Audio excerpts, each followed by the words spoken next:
Okay, so we're on page 102, talking about connective tissues.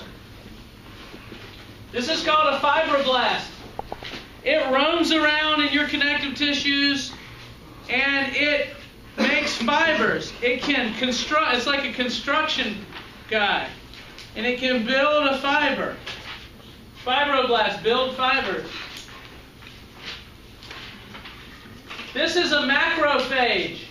It's a cell that roams around in your connective tissues looking for ne'er-do-wells, killing cells that don't belong. If you get bacteria or viruses or poisons inside your body, these little cells will kill them. And here's one engulfing a much bigger cell, and it's going to kill it. There's another one there.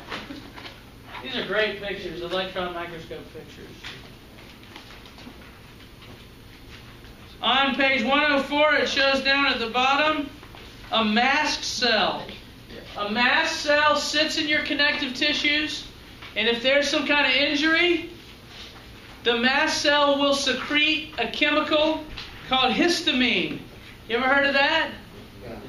And it'll cause the area to swell up, and it helps repair damage. So you got these things floating around in your connective tissues as well. So there's fibroblasts that produce fibers. There's macrophages that protect. There's mast cells that cause swelling. And all of those cells are kind of roaming around in your connective tissues. Are mast cells cause swelling? Yes. They secrete heparin and histamine, which cause swelling. Have you ever heard of an antihistamine? That reduces swelling, because it sticks to the histamine and won't let the histamine chemical work. Wasn't it testosterone? It's like a test for testosterone or something like that. It's testosterone. I don't know which one. Like, they go to the hospital to get them. A test? Yeah. The test, I don't know what that is. Testosterone? I don't know. There's different fibers that are formed by these fibroblasts that fill your connective tissues. There's collagenous fibers. Collagenous fibers, have you ever heard of collagen in your skin? Or maybe you get a collagen injection? They're fibers that kind of, if you pull on your skin, it bounces back. You have these collagenous fibers.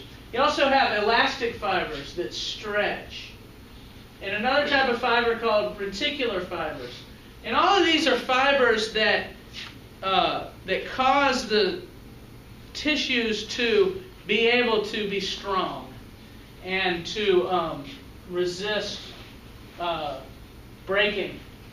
Collagenous fibers, elastic fibers, reticular fibers. Different amounts of different fibers give the organ or give the tissue a different quality. And here you see some of the fibers here. This is areolar tissue, also called loose connective tissue. It's one of the ones on your list. And you can see it sits there, it kind of sits under your skin, or it sits here surrounding your muscles. They show it here. It's pretty much found in a bunch of places in the body, and it's just filler tissue. And you see these lines here? Those are some of the fibers running through it. These black lines are elastic fibers, and these kind of reddish-looking lines are collagenous fibers. And that black dot there, that's one of the cells that's making the fibers. And this is kind of, if you're wondering what's under your skin, that's what this stuff is under your skin. It kind of fills the space under your skin, between your skin and your muscles, is filled with this areolar tissue is what it's called.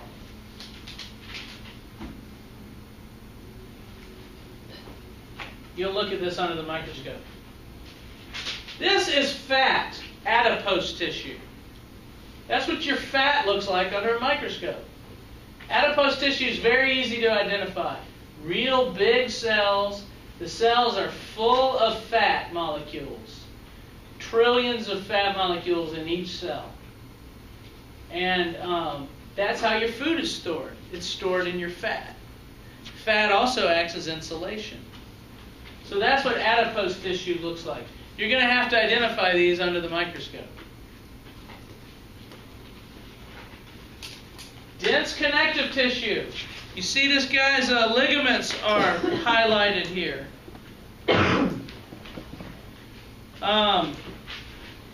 Tendons too. Tendons and ligaments. Have you ever heard of an ACL tear? Torn ligaments? How many here have torn a ligament before? I've done it in both knees. It's terrible. You've torn cartilage, not cartilage, you've torn ligaments, and they look like this. This is what the ligament looks like. A bunch of collagen fibers kind of side by side. It's kind of wavy looking. Kind of wavy looking under the microscope. We call that dense connective tissue. They're real hard to break. It's like tearing a rope apart. And you can imagine, you got to really pull hard to tear a rope. And when you tear a rope, imagine how it tears. You pull it off and there'd be all frayed ends, just going everywhere. And that's what it's like when you tear a ligament. You tear it and all these fibers are just kind of sticking out. It takes a long time for a ligament to heal. If you tear it completely, it'll never heal. If you partially tear it, it'll kind of grow back, but it takes a long time. So, tendon and ligament injuries are bad for athletes. They usually take a long time to get over. And some people never get over. This is what cartilage looks like under a microscope. The cartilage is actually broken into several types. On y'all's handout, I have 3 different types of cartilage. I'm only going to make you identify one type of cartilage. Okay? So there's 3 types of cartilage on your sheet. Just keep in your mind, or you can write it out on the sheet. You only have to do one of those 3 types. Do you see the 3 types there, Nyamka? Mm-hmm. What are they called? Elastic cartilage, fibro cartilage, and good. Hyaline. So here's what fibrocartilage looks like under a microscope. And here's what elastic cartilage looks like under a microscope. And here's what hyaline cartilage looks like under a microscope. Cartilage is material in your body that it's tough, but not as tough as bone. You can see right here in your ribs, this is bone, and this is cartilage. And cartilage is pretty tough, but not as tough as bone. And you can break cartilage just like you can break bone. But the cartilage is kind of harder to break. It doesn't want to break as easily. Your nose is made of cartilage. Your ears are made of cartilage. And between each vertebrae, there's cartilage. And because there's cartilage between each vertebrae, see, the cartilage gives a little bit. So the vertebral column can move a little bit by compressing the cartilage between each vertebrae. Are you getting any of this, Michael? Mm-hmm. You seem like you're not interested. Cartilage, like above the heart at all, or no? Above the heart? Well, I mean, like if you have like open heart surgery. Yeah. How do they get to the heart? They usually go in here and they saw this open. Okay. And pull it open. Sounds terrible, doesn't it? I think they saw it at the sternum. Yeah, they do. How do they get it to go back together? Put it back together, and I don't know if they staple it or something, but the bone will grow back together. They just like push it together. They get some super glue. Does it heal? Yeah, it'll heal. The bone will grow back together. It's just like a broken bone, and it'll heal. That's a big operation, though. It's not something you like dying to do. You might be dying in order to do it. So the different kind of cartilage, you can see there's cells here. These are the cartilage cells. In this area around the cell is just a bunch of tiny fibers and tough material that consists mostly of calcium and phosphorus. And the area outside these cells is called the matrix. The extracellular matrix is the area outside the cells. And the cells themselves sit in little chambers that some scientists thought looked like coffins. So he called the chambers lacuna. Lacuna means coffin in Latin or Greek or something. And the cells sit in their little coffins, and they'll excrete material outside of them that'll make up the matrix here. And it's pretty tough. Our entire skeletons are cartilage when we're embryos. And when we're developing in the womb, a little baby has an entire cartilage skeleton. And most of the cartilage turns to bone by the time we're born. But when we're developing, we're mostly cartilage. Bone is derived from cartilage. And indeed, at the end of every bone, there's a small layer of cartilage that protects it. We'll look at bone formation in a later chapter, and I'll show you how that works. It's pretty cool. So cartilage looks like cells kind of entombed in little coffins. What is this? Oh, that's a good one. Okay, let's see it. Okay. Here, they're working with cartilage here. Shocking medical video.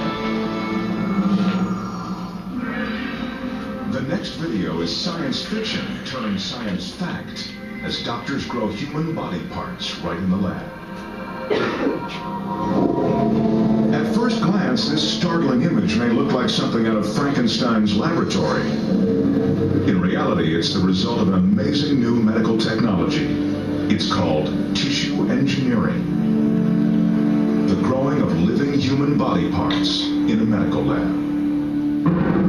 Developed by brothers Charles and Joseph Acanti, this breakthrough uses human cells to create replacement tissue that can be transplanted without fear of bodily rejection. Although it's only in its experimental phase, one of the first areas poised to benefit from tissue engineering is the rebuilding of human ears, such as those deformed by a genetic birth defect called microtia. Collaborating with the Vacanti brothers is Dr. Roland Evie, a reconstructive surgeon who works with microtia patients. It's extraordinary because this would be a major breakthrough to be able to use someone's own tissue in a relatively painless fashion. Today, patients with microtia can either opt for a detachable prosthetic ear or have a piece of rib bone removed, carved into the shape of an ear, and inserted under their skin. If there's a way of avoiding harvesting ribs, which has a painful incision, then that's very exciting. Because human cartilage is relatively easy to grow in a lab, the Vacanti brothers focused on cartilage replacement. To build the cartilage for a human ear, technicians make a mold of the ear and seed it with human cartilage cells. During a 4-week incubation period, the cells multiply and overtake the mold. What's left? An exact cartilage replica of the ear. The man-made ear is inserted under the patient's skin.